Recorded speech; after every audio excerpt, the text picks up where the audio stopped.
Hello, everybody, and welcome to God Culture. Game of Thrones is good. Then I forgot my own slogan there. I was going to just say. Anyway, hello, welcome to our recap of Season 5, because, dear God, we are getting so close to Season 8. I'm joined by Cy Gallagher making his debut. Hi. Are you? I am, aren't you? Yeah. And James Hunt, who we can't get rid of, so that's sorry, good. Guys. You know the drill by now. We're going to be going back through the entire Season 5, recapping what happened, what didn't happen, all the sexy bits, all the exciting bits, all the bloody bits, all the gory bits, all the really interesting bits as we get ourselves excited for the forthcoming season. Now, I wasn't here for Season 4, so I'm going to pretend I don't know what happened, so I'm going to keep referring back to you for little plot points here and there. But Season 5 is... it's a difficult one, isn't it? Because it was sort of... just as the show has ascended to unmissable, everybody now watches this TV and should have really become a bit stale, a bit formulaic, but of course they were still pulling largely from the books. I am right in saying this is the first time they overtook them. There are little elements in this which hadn't come out yet. So this is the first time that the showrunners had to kind of give themselves a bit of, what's the word I want for this? Rope to hang themselves with, yes. By and large, James, before we get into all the specifics, as this is the first one that veers off from the books, how faithful is it? It does make quite a lot of changes. Not necessarily good ones. I don't know how much you want us to go into now. Or well, not too much. When you say bad ones, what in particular is missing? It's more just stuff obviously you have to condense stuff down, because the books are very sprawling compared to like 10 hours of a TV show. Yes. So you've got to like cut stuff down, you've got to expedite things, you've got to try and fit them in with what you've created and what works there, rather than where George R. R. Martin can just write as much as he likes and keep going and going and going. He does, yes. And then not be able to finish. So you do have to make those changes and they have like cut things down, but you cut those stuff down, you're going to lose a lot of important points. Anything in particular? Dorne is probably the biggest. So you've I got that because I know you, so I know that's a thing. Yeah, Dorne's quite a big one. That's maybe... We'll get onto that. Yeah. Right, so where we left off, my little notes I've made from where we ended Season 4, Jon had effectively taken command of the Night's Watch in the process of that battle, although they weren't all majorly happy about that. Nope. It was somewhat unaccepted. Ollie had killed... that was quite bad, that. That was awful, yeah. Because the little hesitation, she wasn't going to kill him, was she? And then, it's fine, because Ollie's there to save the day. Ollie, a very popular character in this series. He got away with that. Yeah, he only gets more and more popular in this season as it goes on. Stannis, who was missing quite a lot of his army at this stage, had gone up north of the wall. He'd basically regrouped after King's Landing, and he had taken over the Wildling camp just as Jon had gone to meet Mance Rayder. Tyrion had killed Tywin on the toilet. Did you have fun talking about that on the last episode? Yeah, a great time. You went. I didn't. My favourite part of the whole show, that, where he kills him on the loo. Chris Thompson, who actually works at What Culture, if you ever go to his house, don't, but if you ever do, where's this going? Directly opposite his toilet he's printed off a picture of Tyrion with the bow, and I popped at that, even though I wasn't having a poo, I just saw it as I was turning around. But anyway, it's a good little in-joke that we've got here. The Hound fought Brienne, and we assumed had been sort of killed by it. Arya had refused to kill him, and that was kind of... I'm sad I wasn't here for that, because one of my favourite subplots in all of Game of Thrones is the friendship between Arya and the Hound, and it kind of all ended there. But yeah, so we assume he's dead going into the season. Doesn't make an appearance at all. No. Unless I've missed my notes really badly. Dany had started banging Dario, and then she'd sent him off to go do stuff, and she was going to lock her dragons up because she couldn't control them. And kind of a weird season for Dany, Season 4, I think. Was that the conclusion that was drawn? I don't know if I said weird, but solid. Okay, well, Jorah has been expelled as well. They found out he had been spying, even though he wasn't anymore, because a little bit of a heart thing going on for Dany, I think we'll all admit. And Cersei was just sort of there. She's just kind of kicking about. The trial's all finished now. That's sort of that story done with her. Marjorie's there trying to get her claws into Tom. And that was where we ended Season 4. We're going to start Season 5 at King's Landing, because pretty much the focal point of the whole season, really. It becomes quite an odd show from that perspective, because it was very much just... Here's the royal family. Here are all the people they hate. And it was kind of a little back and forth between them. But obviously, it changes so much in Season 5, purely because of one absolute wet wipe. Tommen is. And he sort of comes in at the fore for the first time this season. I know he does briefly do stuff in Season 4. But Tommen as a character, his introduction in Season 5, what, like, comparative to Joffrey, what did you make of him? I think he's a really successful performance because he completely sells the fact that he's a rubbish character. Got any more? That's it. That's all my insight. James? I think the thing with Tommen is you always get that he's just more of a kid than Joffrey ever was. Joffrey was this sociopath. Tommen is by and large quite a nice person. He's quite good-hearted, but he's also not fit to rule, and that's why Tywin was very successful, because he was able to have such control over him. Like Joffrey's death was quite good for Tywin, because then he's got this easier to control puppet on the throne. Now Tommen's in charge, Tywin's gone, so everything is thrown into chaos. There's this huge power vacuum, and that's obviously what leads to Cersei and the Sparrows coming in. We see you mentioned Tywin there. Obviously, he wasn't the only one who was trying to control Tommen. When you think about it, obviously Marjorie's idea was to get her claws in before Cersei could do things. Cersei obviously was going to try and rule through him, and then you've got everything else going on. I've written down literally in my notes, I still don't quite understand the whole High Sparrow storyline, because in my head, the way I remembered it was not how it was when I was catching up on it and rereading it all. Because you forget, it's actually Cersei who brings them in initially. And then Marjorie sort of uses them against Cersei, but it kind of backfires on her, and then Littlefinger gets involved. Can one of you please just give me a rundown, as you remember it, of the whole High Sparrow storyline and what you thought of it when you first saw it? I think it's quite important to see, like, season 5 kicks off with the prophecy Cersei hears when she's younger, about a beautiful queen who'll cast her down. She thinks that's Marjorie. So at that point, she's thinking, I need to take Marjorie down. So she empowers the High Sparrow. She gets the information from Littlefinger about Oliver. She's able to imprison Loras and take Marjorie down as well. But then, obviously, this is Game of Thrones. Nothing's ever that simple. So Littlefinger's not going to just work with Cersei. He's working with Olenna as well, gives them Lancel. So then it backfires on Cersei. And that kind of fits into a lot of prophecy in Game of Thrones about how they aren't like written in stone. It is what you make them. And interpretation. And Cersei thinking, I'm going to get ahead of this and take Marjorie down before she takes me down, ultimately ends up taking her down as well. Was the plan still to marry Cersei to Loras? Because I remember, obviously, that was the big thing. With Tyrion was going to marry Sansa, and the other part of that was Cersei was going to marry Loras. That's how he wanted to sort of bring all the kingdoms together. It kind of gets forgotten about a bit that after Joffrey's death, doesn't it? Or was it very much... Is that part of the reason she got him imprisoned? That's a good question. I can't remember how it goes down. No, neither can I. I don't think so, from what I remember. They wouldn't have just not done that, though. It was still part of the plan. Yeah, but then obviously Loras gets imprisoned, so that's kind of, again, Cersei's way of getting out of that. Obviously, there's bigger issues after Joffrey's death because Joffrey's dead. Of all the plans, though, to try and bring down Marjorie, Cersei using an ultra-religious sect that really hates adultery and incest, is that not the dumbest thing anyone's done in all of Game of Thrones? It's pretty much the biggest cell phone. There's loads of cell phones in this program when you go through them, but this is probably the worst one. The way that it leads to the shame war. Well, we'll get to that in a little bit. The character of the High Sparrow, very, very, very important in this season. Comes relatively out of nowhere and then very short-lived in the show, which we'll get to in another recap. What did you make of him? The performance in particular. I think his performance is great. Yeah.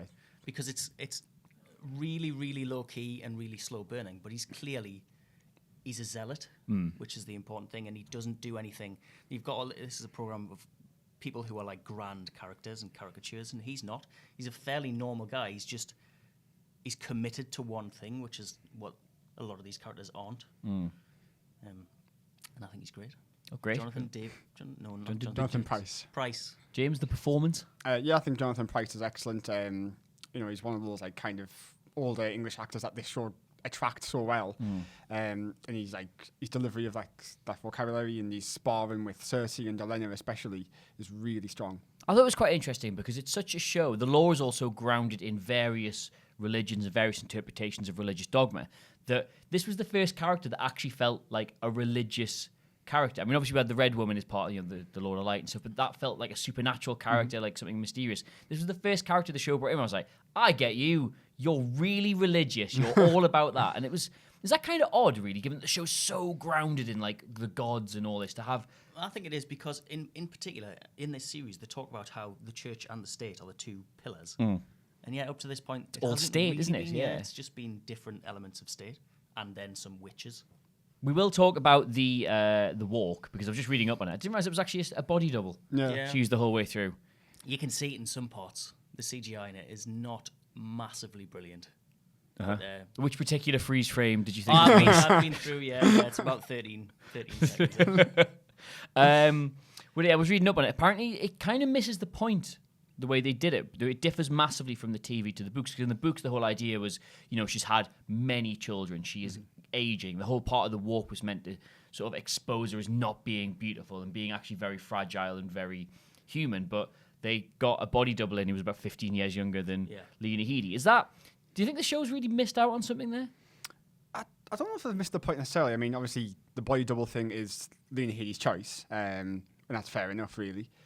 And otherwise, you're still seeing this woman being broken down. She's still being ridiculed by the crowd. She's having stuff thrown at her. She ends up battered and broken at the end. So I think you still get pretty much the same kind of point, even if you're not seeing someone who's a bit older or whatever. You're seeing a different kind of body. I think it still works, and you still see it all on Lena Headey's face because the things she does with her face. Well, apparently, she said that's one of the major reasons she wanted a body double, because she thought it's such a nuanced scene to do. She wanted to be able to focus almost exclusively on the facial stuff. Also, she has loads of tattoos, which I thought were going to be a bit of a problem. Do you think it's one of the most interesting bits of character development they've done for her? Because obviously she's so stoic and icy, doesn't flinch the whole way through the walk, and then completely breaks down when she finally gets to the Red Keep. How much does that tell you about the character? I think it's quite a strange moment, because up until that point, when I rethought about this, Cersei never seems to stand out as somebody who should care about what the people think of her. It's almost as if it wouldn't come into that at all. And partly because they use the body double, and they miss out that element of it being about revealing what she really is compared to what she's supposed to be. And it becomes more about a punishment, the people reacting to her, not reacting to her, sort of abusing her. Yes. Let's say. Then it misses out that fact, and it becomes more about her development. At the end of it, becomes more about the fact that she seems to think, oh well, the people don't really like me. But you would never have thought that would come into her mind in the first place anyway. Is it possibly relief because she's been imprisoned and sort of not so much tortured, but really interrogated for this information? It's finally over. Maybe that's what it is. Maybe, and I think I don't know if it's necessarily she's broken down the fact that people hate her. It's just that if you had to go on that walk, no matter who you are, you're bloodied, you're bruised, you're battered, you've had all this stuff thrown, you're gonna be bloody upset. Yeah, I hate walking as well. It's a long walk. It's a long walk. I mean more about that development from that point on, where she becomes the evil queen as opposed to the stoic character. Not just when she cries at the door. Anyway, at the end of all that, we meet the Mountain because he's back. Yeah. And Jesus, dear God, what did you think he'd done with that when they first introduced him? One word answers only, please. I thought that was going to be absolutely insane. I thought he was going to be tentacled or something. I thought he was going to be basically an octopus inside of his thing. That's just me. Anything on that? That's an interesting. He was so purple and smooth. I just thought it was awful. I remember at the time when they did it, it was really dark, and we spent quite a lot of time. I think me and you did, lightening up pictures on Photoshop to see what he looked like, and it was why have they hidden this? Because it looks really good. It doesn't look like an octopus. It looks like they've spent a lot of time going into his design and then turned all the lights off, so you can't even see it. Well, we've all been there. But anyway, I think it works. Speaking of where we're not, is Dorne very much, because this is very much Jaime's story in this season. Is he's come back, he's missing his hand, a lot's changed at King's Landing while he's been away. Cersei has not moved on, but there's not that relationship there that was originally. So he goes to Dorne to try and get their daughter back, and he takes Bronn with him, and I think he says to Bronn, it has to be me. I have to do this. But you say they miss loads out from this story. What in particular? Well, I kind of change it completely, really. I mean, Jaime doesn't go to Dorne in the books for a start. And the Dornish plot is this much bigger conspiracy. And in season 5 and then a little bit of season 6, it's reduced to Doran Martell being this weak idiot. Ellaria Sand even going against him and rebelling. And that's about it. Whereas in the books, you've got he has 2 other children. So he sends Quentyn Martell to Mereen to align with Daenerys Targaryen. Daenerys isn't there. Quentyn ends up being killed by dragons. It doesn't go well for him. And then in Dorne, Arianne Martell, his daughter, who's like a really great character, she's kind of part of this bigger conspiracy to get Marcella on the throne. And that's where the whole Dornish plot's really going. And Doran is part of that. He hates the Lannisters. He's not like having this peace with the crown. He's just pretending to do that. So it's this much bigger thing, and it's going to continue into the next book. Whereas here, alongside the fact that you've got bad acting, bad dialogue, bad fight choreography, it also cuts all of that away. I would say that I know you've got to make things much more succinct and pretty much get the same. You want to have 2 or 3 really strong narrative threads, and that sounds like that could dominate a season. Something like that. Is it also not just worth it for the budding friendship / romance between Jaime? Bronn and Jaime. It's the only good part of it. Even Jaime is a little bit boring at this point to me because he hasn't got that much to do. So they're just like, what can we do with him? Yeah, we'll give him Bronn. That's like how we'll make it better. But then they put them in this awful story. And I know we keep talking about how you cut certain elements and you have to because of their runtime. They give so much time to the House of Black and White unnecessarily. That's true. That they could have done a little bit more in Dorne. I would say so unnecessary. It's just in my also notes at the bottom of this because I didn't think it was particularly interesting. Well, Dorne was cut massively from the show. I'm going to cut it now for the podcast. So that's absolutely seamless. We're going to go see Dany now because this is another. I think I was maybe taken back a bit by how sort of all over the place Dany's arc was. When I watched it through, I basically had it in my mind that she very cleverly put a plan together, took all these cities in Essos, and then made her way over. But it's a constant ball ache for her. Yeah. She's in Mereen now. There's now, for the first time, she has an actual populace to properly rule this huge city. They are not massively happy with her. She doesn't really understand their traditions. She keeps making quite bad decisions, which eventually leads to the whole Sons of the Harpy thing. As far as Dany's arc goes, how important is season 5, do you think? Well, I suppose it's important in the sense that, like with season 4, it's about her learning to be a ruler, not a conqueror. Because in season 3, she's just going through Astapor and Yunkai, and she's just freeing these cities and then moving on, and it doesn't really matter. Like, she's just leaving them behind, no regard of what comes next. And this is what comes next. So, if she wants to rule Westeros, she has to learn what it means to be a leader. It's a bit of a snooze fest. Really? Season 4 is worse. Like, it's good. I like when the Sons of the Harpy come in. But I don't want to watch a program like this for, like, how do you do democracy? That's not what I watch Game of Thrones for. That's not the Game of Thrones, is it? Get a throne. That's it. End it there. That's fine. I mean, and I know it has to be character development, but it's not character development when they go through all of this and then eventually they just send her back to where she was in the first place anyway. Watching this bit was fine at the time, but then when you watch what comes next, when she ends up back at the start, it's like, I've literally just put in so much time to this thing. It's quite an interesting point. It's quite an interesting point you make there because they do build up this whole thing about Mereen and Barristan Selmy dies, Grey Worm's injured, and that starts happening there. She imprisons both of her dragons. Drogon's missing. He appears every now and then, but he's just not around. It does kind of feel like they're building up this entirely different way of presenting her as a character. But then, as you say, they just get attacked in the fighting pits. They press the reset button. Drogon basically gets her, and then she ends up with the Dothraki at the end. But crucially, this is the bit where she meets Tyrion. Yeah, because obviously Jorah brings. It gives Tyrion. Jorah and Tyrion better things to do. But. Do you think? Well, of everything going on in Essos in this season, is Jorah and Tyrion the most important? Do you think?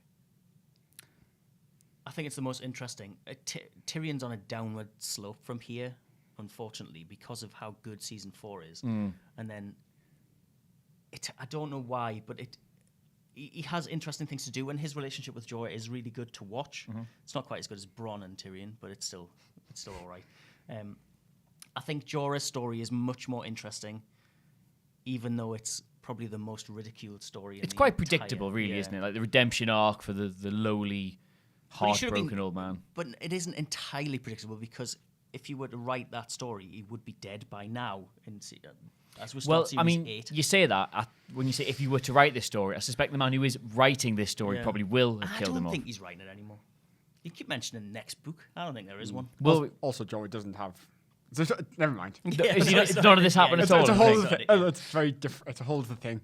Give us the cliff notes. So Tyrion doesn't go with Jorah. He goes with a guy called Griffin Youngriff, who is actually Aegon Targaryen, the son of Rhaegar, who didn't die, but everyone thought he died, but probably is a fake.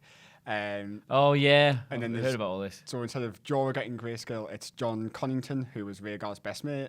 They're going to bring grayscale to Westeros. Jorah is just off doing whatever. That's a whole other different thing. Yeah. It's because does I it work think it's better? because they like Ian Glenn.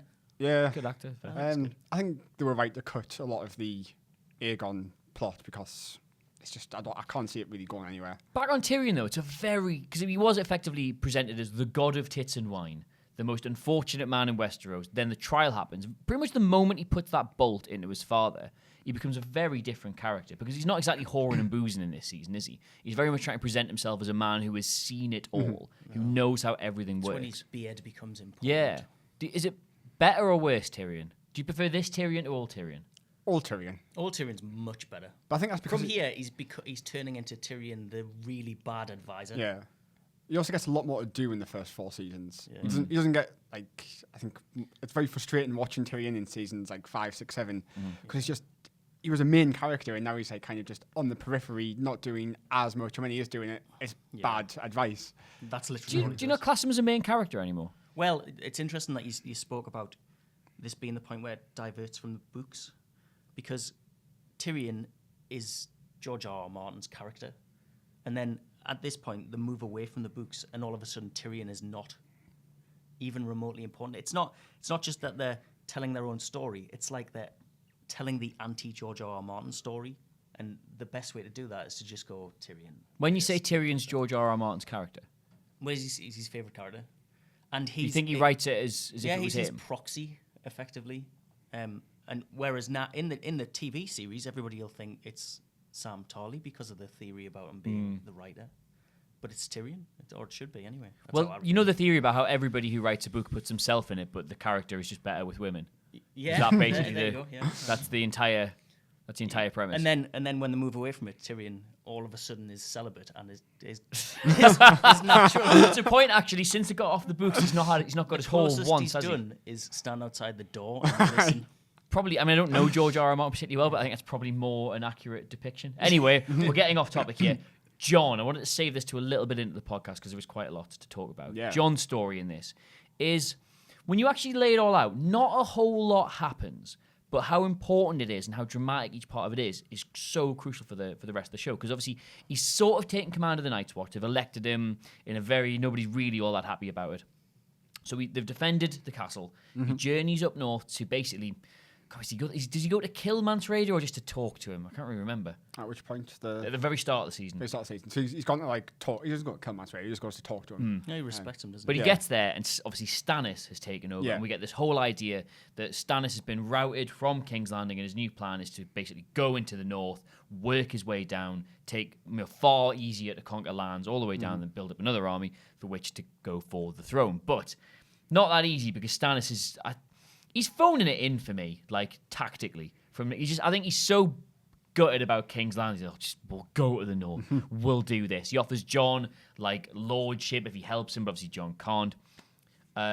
It's a bit of an odd one because I never really fully understood how they were trying to present Jon until about halfway through. Like he's sort of the leader of the Night's Watch, but he's not. He gets seduced by Melisandre, but he can't because he's still hung up on Ygritte. He gets offered this lordship by Stannis, but he can't take it. It's really, really difficult for him. But how close to becoming Robb do you think he is in this season? Well, in the fact that both of them self-owned and led to their own deaths, spot on. Have you just learned what self-owning is this weekend or something? Yeah, it's my word of the day calendar. No, but like Robb leads to his own death, doesn't he? You can't say he deserves. Well, it. we said that. He makes a stupid decision that leads to his death, and it's to do with a woman, and it's the same as That was Jon. pretty much what we said when we were recapping Season season 3. three. Yeah. Like it's just a string of after doing everything right in season 2, it's just a string of bad decision after bad decision, Robb, which ends up getting him. All of them are killed. the same. Stannis does exactly the same thing in this season. He goes from being supposedly master tactician to being just the most idiotic of all time. But Jon. The weather's bad. How about we burn your daughter at the stake, and that will probably fix it. Yes, great idea. Nobody will have a problem with that. It's effectively what Stannis This does. series is more about Jon's mistakes aren't the same as the other ones because they're more to do with making him more human when he hadn't been up until this point because he's a Night's Watchman, and his performance is not the most sympathetic of all time because it's not very good. It's a horrible thing to say. I don't think Kit Harington's very good up until it gets better at this point. So they try and make him more human by making him do little mistakes rather than. What are his mistakes? Just recap. Well, as much as I am Tormund's #1 fan, being too involved with the wildlings immediately, turning his back on his duties as at the wall, they both directly lead to him dying. They do very much lead to him dying, yes. Yeah. His whole relationship with Ygritte, they're all narratively very good. But for somebody who is in the Night's Watch, these are all rule number 1, they're very easy. Rule number 2, rule number 3. They're very easy things to not do in theory, but is that part of what makes him that brings the human Well, element yeah, in? exactly. He's human, yeah. And then so you have to feel like he's human in order for you to care when he dies. Because if he doesn't do all of these things, if you don't spend this time with him, You don't invest in him. You're not that bothered when he dies. John, for you, big season, good season, or bad season? Big season and good season. Okay. Yeah. I don't think it's a bad season though. Okay. Yeah, I really like his. First of all, starting with killing Mance Rayder. I think that's like shows again like that humanity, that honor to him. Then going and saving the wildlings. It's all about Jon just trying to do what's right, and because he's along with Stannis, the only people who know what's coming. Like it's about the White Walkers. It's about bigger threats. It's other things to worry about. And then obviously we get the Hardhome, and all hell breaks loose, and it's incredible but also horrible to watch. Yes. Hardhome's literally next on the Well, top. there We we can go. skip to that now if you like. At the time, was this the best set piece they'd ever done? I still think it pushes it pretty close. I mean, Blackwater Yes, is for pretty me. amazing. Blackwater is sensational. But nothing made me like. You get that hairs on the back of your neck moment. Nothing was like that up until the point where he raises his arms. Like, it's phenomenal.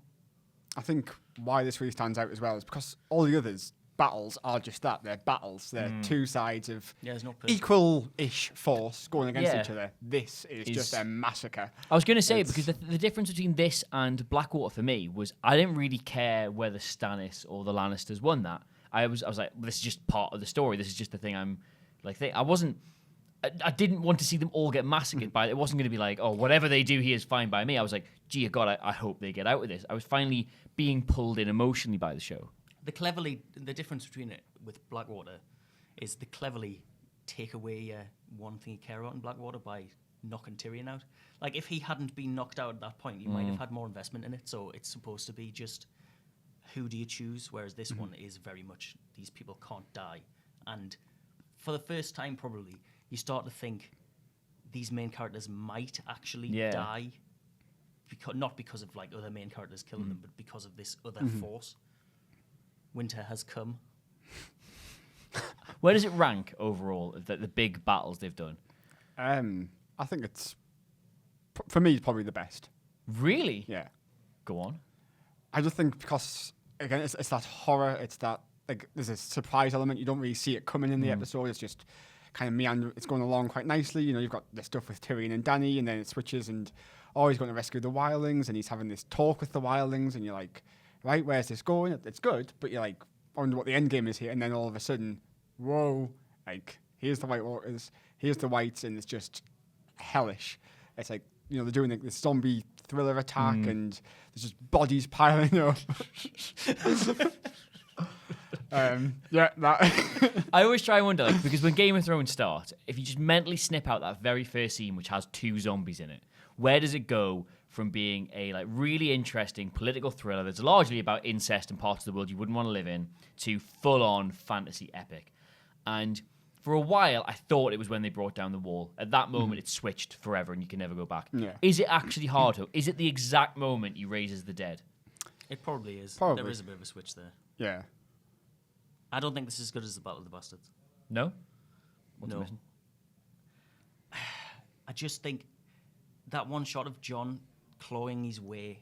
Yeah, I just think it's that. Like the shot of Night King is amazing, and it's his moment, and it's like reinforces his threat and his mythology immediately. But that Jon clawing his way out and living that's his entire arc in one scene, and it's just so cleverly directed. I mean, they're both really, really good, and I sway between the two all the time. We have this conversation quite often. Interesting. Speaking of the Whites, I'm not going to spend too much time talking about this because I didn't think it was a particularly interesting part of the season, but we finally meet the Three-Eyed Raven. Any thoughts on that? Was that a satisfying enough payoff to that whole? Because it'd been seasons long, them venturing to try and find him. That was season 4. Yes. Bran is not in this series. Bran's not here. It's not in season 5. He's cut entirely.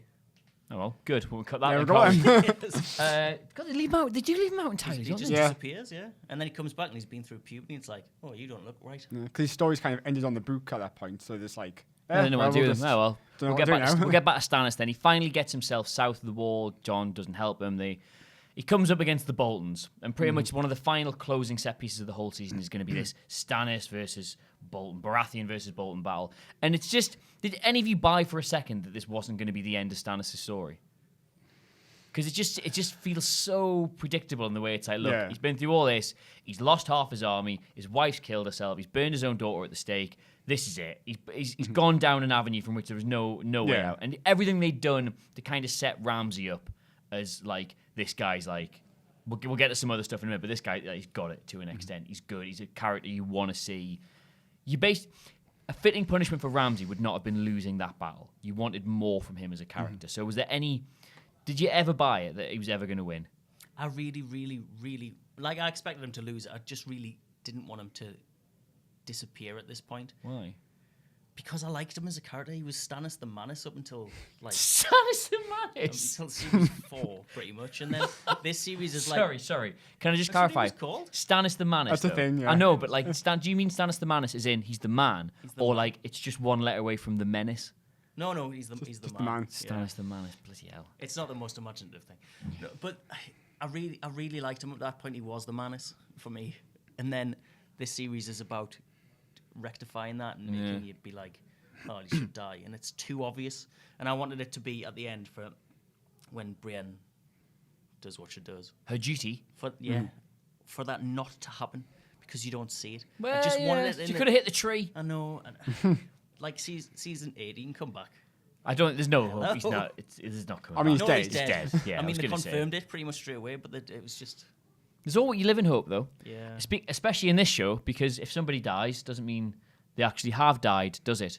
No. First thing I want to ask about this: how did that play at the time for you? Because it was the water cooler moment, wasn't it? Jon Snow's dead. Jon Snow's dead. Given that they just jumped ahead of the books, was he dead for you? Like dead and staying dead, or dead. I never believed for a second he wasn't coming back. What is dead may never die. You didn't buy it for a second. It's his story. Like, of course he's coming back. It was Ned's story at one stage. That was back in season I 1. know, though. but you know what I mean. Like it was. It's still a lot of people did still think it was. It wasn't until Yeah, it did. I think for me, I went through most of the series knowing things about the book and things still being really shocking to me, whereas this one, I felt like I knew exactly what was happening straight after it. Maybe that's just because of knowledge of the books more than anything. I don't think it makes it bad. Like, I think it's still a really not at all. great moment, and I think it's very important. Like, I think you had to kill Jon at that point to then bring him back in season 6 and set him on this new path, free him of his Night's Watch vows, and so on. So yeah, I think it's really, really effective because of the build-up to it. Like, Ollie, not necessarily Ollie, because although he kills Ygritte, he's not. I was going to say the floor is yours, by the way, if you want to talk about Ollie for a second, because I remember coming into this office when I first came into What Culture. Not long after I started, this happened. It's I very had to learn hard. who Ollie was. It's very hard when you're not allowed to swear. Yes. To talk And about Ollie. there was 2 words that kept being used. Yeah. One beginning with F and the other one being his name. Yep. And that's pretty much it. But Ollie. he isn't. It's so successful because he isn't the one that the focus you hate on. It's the Geordie guy who I forget his name of every single time. Alistair. Yes, Thorne, who is amazing. His performance is completely amazing because you're like, I really hate him, and you expect him to be the one. And as much as he's involved in that whole moment, for them to then focus it all on Ollie is like, that's pretty genius. James. F. Ollie. Yeah, get it off your chest. The closing shot of the season is Jon Snow lying, bleeding into the snow.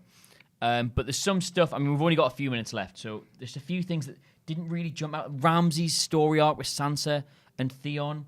Well, it was ruined by that awful decision to have the rape involved. Yeah, that was. Awful. Is that the most difficult to watch scene they've done? Yeah, Pretty I much. think so. Which they'll say, well, that's the That's the entire point, of yeah, it, yeah. but it's not. It doesn't need to happen. No, especially not the way they do it. With No. What should they have done? Just not done it at all. Yeah, I guess. I don't know. They could have shown the entire thing of a close-up close-up on On Reek's Sam. face Yeah.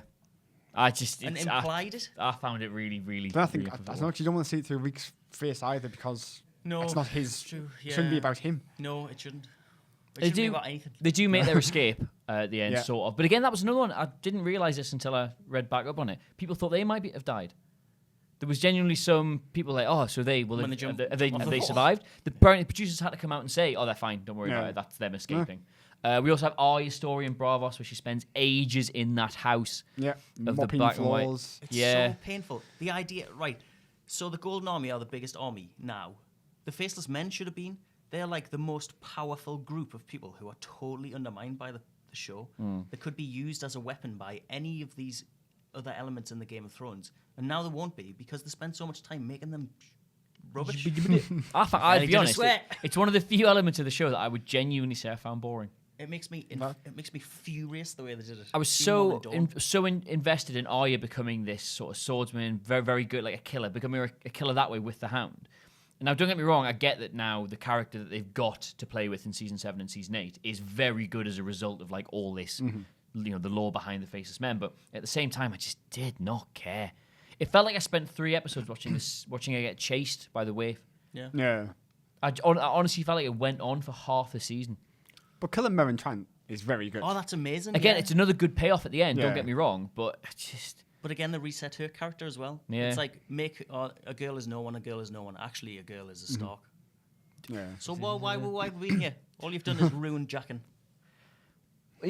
Was there ever a Jaqen? You'll know this better than me, because he killed himself, but then he didn't, because he never existed. yeah. Jaqen's just like a face, an identity, Right. kind of taken on. So what was it the same person she met all those times? Because they never really explained how he got, like, free. No, don't explain it. I hope they do a reveal of it. They're not going to because No, it's too much of a it's good done. mystery. But like at the end, for him to take his mask off and be like, Right, we're "It's going to have to me." wrap very, very quick. I think we've got, like, 1 minute left on the card. Favourite moment of Season 5? Just all of the torment bits. Fair. James, favourite moment of Season 5? Hardhome, just the whole battle. That's a fair point. It is hot home. I'm going to go for... What am I going to go Mereen for? Trant. Mereen Trant, yeah. And There we also go. the bit you told me that should be in here but isn't. After Drogon Okay. rescues her and she spends 2 days pooing herself. Oh yeah, That's something they left out. But that's Pretty horrible. another story time. Anyway, that has been our recap of Season 5 of Game of Thrones. God, Season 8 is so very close. So don't forget to subscribe to What Culture GOT because we've got 2 more of these. And then a Season 8 Yeah. preview, as well as all the lists, all the other content, all Talking Heads videos. They are coming your way very, very, very soon. And then, I don't know, I guess we'll have to do some Season 8 content. Wouldn't that be exciting? Awful. God, I'm genuinely sweating nerves about it. Anyway, thank you so much for joining us. This has been Simon. You can get him on Twitter at Cy Gallagher. James Hunt, at James Hunt. Yep. yeah. Yep, there we go. And I've been Adam Yeah, Cleary. That's not it. Adam Cleary. What is it, James 8? What is it? James Hunt 182. There we go. There we go. And There yeah, we go. you know what mine is. Anyway, thank you very much for joining us. We'll see you next time. Goodbye. Goodbye. Bye. Will do.